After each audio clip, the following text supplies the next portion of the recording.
Subscribe कीजिए तेजस education point channel को और बेल आइकन दबाना ना भूलें ताकि मेरी लेटेस्ट एजुकेशनल वीडियोस पहुंच सके आप तक सबसे पहले। Hello dear friends and students, कैसे हैं आप लोग? Hope you all are good. और वैसे तो आपने थंबनेल देख ही लिया है और आप समझ चुके हैं कि आज हम किस टॉपिक को डिस्कस करने वाले हैं। जी हाँ, हमारी ये जो पूरी की पूरी सीरीज है ये क्लास 11th और कॉम्पिटिटिव एग्जाम के स्टूडेंट्स के लिए है, जहां पर हम चैप्टर वाइज एमसीक्यू क्वेश्चंस को डिस्कस करेंगे जो कि आपके अपकमिंग एग्जाम के लिए बहुत ज़्यादा इम्पोर्टेंट है। और बेसिकली यहाँ पर हम 40 क्वेश्चंस का जो सेट है वो हर चैप्टर के लिए लेकर आए हैं, ताकि आपके ज़्यादा से ज़्यादा एमसीक्यू क्वेश्चन जो है वो कवर हो सके। क्योंकि अगर मैं बात करूँ एमसीक्यू क्वेश्चंस की, तो लगभग 40% पेपर जो है वो आपका एमसीक्यू फॉर्मेशन से आने वाला है। इसीलिए ये सीरीज आपके लिए बहुत ज़्यादा ज़रूरी है। और अगर आप नए हैं इस चैनल पे तो चैनल को लाइक करें, शेयर करें, सब्सक्राइब करें, अपने फ्रेंड के साथ ज़्यादा से ज़्यादा शेयर करें, क्योंकि हम इस तरीके के वीडियोस जो हैं वो अपने इस चैनल पर लेकर आते रहते हैं। और अगर आपको चाहिए ये डॉक्यूमेंट जिससे हम पढ़ाते हैं, तो हमारे टेलीग्राम चैनल को फॉलो करें, उसका लिंक जो है वो आपको नीचे डिस्क्रिप्शन में मिल जाएगा। और स्टूडेंट्स, आज जो चैप्टर हम डिस्कस करने जा रहे हैं उसका संबंध है क्लास 11th से। और जो चैप्टर आज हम डिस्कस करेंगे उसका नाम है विधायिका। इससे पहले हम 4 वीडियो लेक्चर इस सीरीज पे ऑलरेडी रिलीज कर चुके हैं, तो आपसे रिक्वेस्ट करूंगा कि उन चारों को भी आप पहले देख लें ताकि आप इस पूरी सीरीज को अच्छे से समझ पाए। तो चलिए, without wasting any more time शुरू करते हैं हम अपने आज की क्लास मेरे यानी लेक्चरर उदय कुमार के साथ।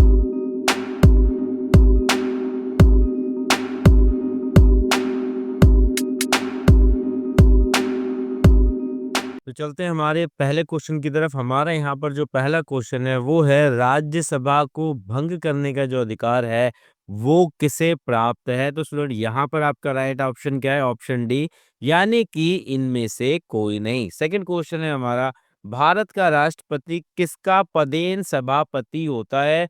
मोस्ट इम्पॉर्टेंट क्वेश्चन है, कई बार पूछा गया है, तो आप इस पे पहले तो इम्पोर्टेंट लिख लीजिए, उसके बाद इसके आंसर की तरफ चलते हैं। आंसर है इसका बी, यानी कि राज्यसभा का पदेन सभापति होता है भारत का उपराष्ट्रपति। चलिए क्वेश्चन नंबर थर्ड की तरफ चलते हैं। क्वेश्चन नंबर थर्ड है, प्रधानमंत्री की नियुक्ति जो है वो किसके द्वारा की जाती है? तो यहाँ पर हमारा राइट ऑप्शन है ऑप्शन सी, यानी कि राष्ट्रपति के द्वारा की जाती है। क्वेश्चन नंबर फोर की तरफ चलते हैं। क्वेश्चन नंबर फोर है, विधानसभा सदस्यों का निर्वाचन किसके द्वारा होता है?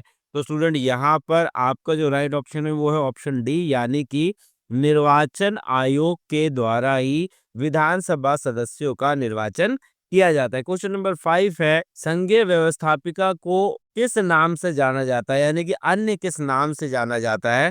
तो यहाँ पर हम जो आंसर की तरफ बात करें तो आंसर है हमारा डी, यानी कि उसे हम संसद के नाम से भी जानते हैं। देखिए, संघ या संघीय आता है, तो आप इतनी सी बात ध्यान रखिए कि यहाँ पर पूरे देश की बात हो रही है, तो पूरे देश की जो व्यवस्थापिका है उसे हम किस नाम से जानते हैं? संसद के नाम से जानते हैं। नेक्स्ट क्वेश्चन है हमारा क्वेश्चन नंबर 6 और क्वेश्चन है, संसद में किस सदन का प्रतिनिधि सभा भी कहा जाता है? तो यहाँ पर स्टूडेंट आपका जो राइट ऑप्शन है वो है ऑप्शन ए, यानी कि लोकसभा को प्रतिनिधि सभा या प्रतिनिधि सदन के नाम से भी जाना जाता है। नेक्स्ट क्वेश्चन है क्वेश्चन नंबर 7, संसद का लोकप्रिय सदन जो है वो कौन सा है? तो यहाँ पर भी आपका राइट ऑप्शन क्या है? ऑप्शन ए, यानी कि लोकसभा। नेक्स्ट क्वेश्चन है क्वेश्चन नंबर 8, संसद का जो स्थायी सदन है वो किसे कहा जाता है? स्थायी सदन का मतलब क्या है? जो कभी भी क्या नहीं होता? समाप्त नहीं होता है। तो यहाँ पर आपका राइट ऑप्शन क्या है? ऑप्शन बी, यानी कि राज्यसभा। बिल्कुल सही गैस कर रहे हैं आप। क्वेश्चन नंबर 9 है, भारतीय संसद बनती है तो किसके साथ बनती है? तो यहाँ पर आपका राइट ऑप्शन है ऑप्शन डी, यानी कि लोकसभा, राज्यसभा और राष्ट्रपति। ये तीनों ही पिलर हैं, जब तक ये नहीं बनेंगे तब तक जो है वो संसद नहीं बन सकती। क्योंकि चलते हैं हमारे नेक्स्ट क्वेश्चन की तरफ। हमारा नेक्स्ट क्वेश्चन है क्वेश्चन नंबर 10 और क्वेश्चन क्या कह रहा है? क्वेश्चन कह रहा है कि निम्नलिखित में से कौन संसद का अनन्य भाग नहीं है? तो स्टूडेंट, यहाँ पर आपका जो राइट ऑप्शन है वो है ऑप्शन बी, क्योंकि हम पिछले क्वेश्चन में देख चुके हैं कि राष्ट्रपति लोकसभा और राज्यसभा को मिलकर ही क्या बनती है, संसद। तो यहाँ पर जो उपराष्ट्रपति है वो उसका पार्ट नहीं है, इसीलिए आपका राइट ऑप्शन क्या हो गया, ऑप्शन बी यानी कि उपसभापति। क्वेश्चन नंबर 11 है, भारत के संविधान में कहा गया है कि भारत की संसद के 3 अंग होते हैं। इनमें से एक अंग है लोकसभा, दूसरा अंग है राज्यसभा और तीसरा अंग कौन-सा है वो आपको यहाँ पर गेस करना है। बिल्कुल सही गेस किया आपने। ऑप्शन ए ही हमारा राइट आंसर है यानी कि राष्ट्रपति। नेक्स्ट हमारा क्वेश्चन है क्वेश्चन नंबर 12 और क्वेश्चन क्या कह रहा है कि संविधान संशोधन प्रस्ताव के संबंध में दोनों सदनों यानी कि राज्यसभा और लोकसभा में अगर मतभेद होता है तो वैसी स्थिति में क्या होगा, यानी कि दोनों के मतभेद होने की स्थिति में क्या होगा। तो यहाँ पर सुन आपका राइट ऑप्शन है ऑप्शन डी, यानी कि प्रस्ताव जो है वो गिर जाएगा, यानी कि वो प्रस्ताव जो है वो पास नहीं होगा। नेक्स्ट क्वेश्चन हमारा क्वेश्चन नंबर 13, यदि किसी सामान्य विधेयक पर राज्यसभा और लोकसभा के बीच गतिरोध हो जाए यानी कि कोई विवाद हो जाए तो उसका समाधान जो है वो कौन करेगा। तो यहाँ पर आपका राइट ऑप्शन है ऑप्शन सी, यानी कि संसद का जो संयुक्त सत्र है, जब दोनों सदन में एक साथ बैठते हैं तो उसे क्या कहा जाता है, संयुक्त सत्र कहा जाता है। तो उस स्थिति में वहां पर इसका समाधान निकाला जाएगा। क्वेश्चन नंबर 14 है, निम्नलिखित कथनों में से कौन सा असत्य है। तो देखिए यहाँ पर तो हम सिर्फ आंसर डिस्कस कर रहे हैं, लेकिन आप एक बार सारे ऑप्शंस भी जरूर पढ़ लिया कीजिए। और यहाँ पर आपका राइट ऑप्शन है ऑप्शन सी, यानी कि राज्यसभा एक अस्थायी सदन है। तो यही आपका राइट आंसर भी है, क्योंकि राज्यसभा जो है वो एक स्थायी सदन है जो कि कभी भी समाप्त नहीं होता है। नेक्स्ट हमारा क्वेश्चन है क्वेश्चन नंबर 15, निम्नलिखित कथनों में से कौन सा सही है। तो यहाँ पर आपका राइट ऑप्शन है ऑप्शन डी, यानी कि उपरोक्त तीनों कथन जो है वो सही है। क्वेश्चन नंबर 16 की तरफ बढ़ते हैं। क्वेश्चन नंबर 16 है, संसद में निम्न सदन एवं उच्च सदन क्रमशः है वो किस तरीके से आते हैं।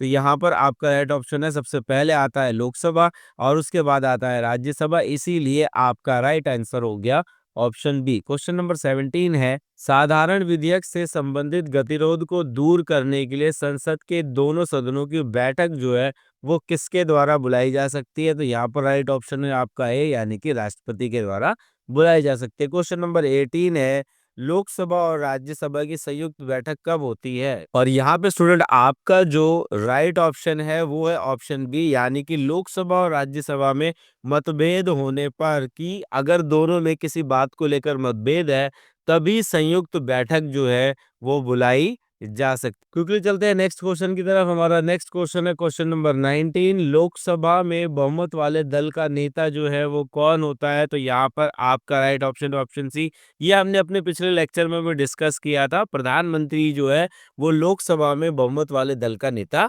होता है। चलिए क्विकली चलते हैं नेक्स्ट क्वेश्चन की तरफ। क्वेश्चन नंबर 20, क्वेश्चन नंबर 20 है, कोई मंत्री जो सांसद या विधायक नहीं है उसे कितने समय में सांसद या विधायक होना अनिवार्य होगा अगर वो किसी पद पर है।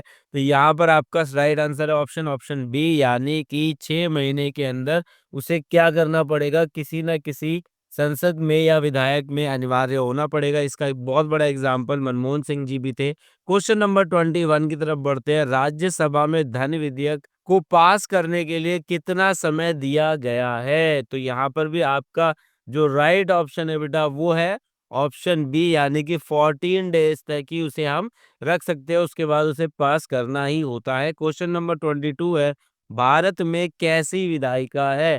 तो यहाँ पर आपका राइट ऑप्शन है ऑप्शन बी, यानी कि भारत में द्विसदनीय या 2 सदनों वाली विधायिका जो है वो विद्यमान है। क्वेश्चन नंबर 23 की तरफ चलते हैं। क्वेश्चन नंबर 23 है, किसी राज्य में विधानसभा में अधिकतम कितने सदस्य हो सकते हैं। तो यहाँ पर आपका राइट ऑप्शन है ऑप्शन बी, यानी कि 500 हो सकते हैं मैक्सिमम। क्वेश्चन नंबर 24 है, राज्यपाल किसके प्रति उत्तरदायी होता है। तो देखिए राज्यपाल की जो नियुक्ति है वो किसके द्वारा की जाती है, राष्ट्रपति के द्वारा की जाती है, और इसीलिए ये जो उत्तरदायी है वो भी किसके प्रति होगा, राष्ट्रपति के प्रति ही होगा। क्वेश्चन नंबर 25 की तरफ चलते हैं। क्वेश्चन नंबर 25 है, भारत का प्रधानमंत्री बनने के लिए जो न्यूनतम आयु है, जो सबसे कम आयु है वो कितनी रखी गई है।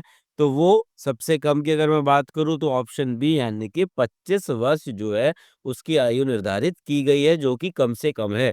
नेक्स्ट क्वेश्चन है क्वेश्चन नंबर 26। किसी राज्य विधानसभा के सदस्यों की न्यूनतम संख्या जो है वो कितनी हो सकती है? तो यहाँ पर आपका राइट ऑप्शन है सी, यानी कि मिनिमम जो है वो 60 हो सकती है, क्योंकि यहाँ पर हम न्यूनतम की बात कर रहे हैं। नेक्स्ट हमारा क्वेश्चन है क्वेश्चन नंबर 27। लोकसभा अध्यक्ष अपना त्याग पत्र जो है वो किसको देता है? तो यहाँ पर आपका राइट ऑप्शन है ऑप्शन बी, लोकसभा उपाध्यक्ष को जो है वो अपना त्याग पत्र दे सकता है, और यही आपका राइट आंसर भी है। क्वेश्चन नंबर 28 है, विधान परिषद के सदस्य कितने वर्षों के लिए चुने जाते हैं? तो यहाँ पर आपका राइट आंसर क्या है? ऑप्शन सी, यानी कि 6 वर्षों के लिए उनका चुनाव किया जाता है। क्वेश्चन नंबर 29 है, राज्यसभा का पदेन अध्यक्ष जो होता है वो कौन होता है? तो हम ये आंसर पहले भी डिस्कस कर चुके हैं, तो इसका राइट ऑप्शन है ऑप्शन डी, यानी कि उपराष्ट्रपति। क्वेश्चन नंबर 30 की तरफ बढ़ते हैं। क्वेश्चन नंबर 30 है, संसदीय प्रणाली वाली सरकार को अन्य किस नाम से भी जाना जाता है? तो यहाँ पर आपका राइट ऑप्शन क्या है? सी, यानी कि संघीय सरकार के नाम से भी हम उसे जानते हैं। क्विकली चलते हैं हमारे नेक्स्ट स्लाइड पर, जहां पर हम डिस्कस करेंगे question number 31 to 40। Question number 31 है, भारतीय राजनीतिक व्यवस्था में कार्यपालिका डैश के अधीन कार्य करती है। तो डैश के अधीन कार्य करती है, तो यहाँ पर स्टूडेंट आपका राइट आंसर क्या है? न्यायपालिका, यानी कि ऑप्शन ए। क्वेश्चन नंबर 32 है, संविधान लागू होने के बाद सर्वप्रथम त्रिकुश संसद जो है का गठन कब हुआ था? तो यहाँ पर आपका राइट आंसर है बेटा ऑप्शन बी, यानी कि 1989 में हुआ था। क्वेश्चन नंबर 33 की तरफ चलते हैं। अस्थायी संसद भारत में कब तक अस्तित्व में रही? तो यहाँ पर आपका जो स्टूडेंट राइट आंसर है वो है 17 अप्रैल 1952। क्वेश्चन नंबर 34 है, भारत में पार्लियामेंट संसद का उद्घाटन जो है वो कब किया गया था? पहली बार की बात कर रहे हैं, तो यहाँ पर आपका राइट ऑप्शन है ऑप्शन बी, 1927 में। नेक्स्ट क्वेश्चन है क्वेश्चन नंबर 35। संसद के दोनों सदनों का सत्रांत कौन करता है, यानी कि उनकी शुरुआत कौन करता है? तो यहाँ पर आपका राइट ऑप्शन है बी, यानी कि राष्ट्रपति करता है। नेक्स्ट हमारा क्वेश्चन है 36, और क्वेश्चन है, संसद के कितने सदस्यों को गैर सरकारी सदस्य कहा जाता है?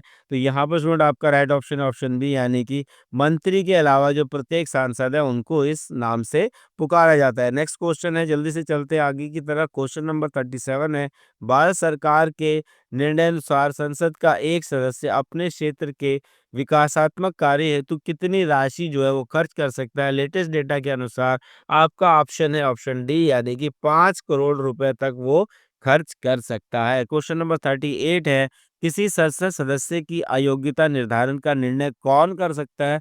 तो यहाँ पर आपका राइट ऑप्शन है ऑप्शन सी, यानी कि राष्ट्रपति जो है उसकी अयोग्यता को निर्धारित कर सकता है, उसके बारे में निर्णय ले सकता है। नेक्स्ट हमारा क्वेश्चन है क्वेश्चन नंबर 39, भारत की संचित निधि से धन निगम पर किसका नियंत्रण है? और यहाँ पर स्टूडेंट आपका राइट ऑप्शन है ऑप्शन डी, यानी कि संसद का। क्वेश्चन नंबर 40 है, भारतीय संसद में कितने सदन होते हैं? और यहाँ पर स्टूडेंट आपका राइट आंसर है ऑप्शन बी, यानी कि 2। तो आई होप अब आप इस पूरे क्वेश्चन सेट को अच्छे से समझ गए होंगे। तो आज की क्लास में बस इतना ही, मिलते हैं आपसे नेक्स्ट क्लास में, जहां पर हम इससे अगले चैप्टर को डिस्कस करेंगे। तब तक के लिए जय भीम, जय भारत।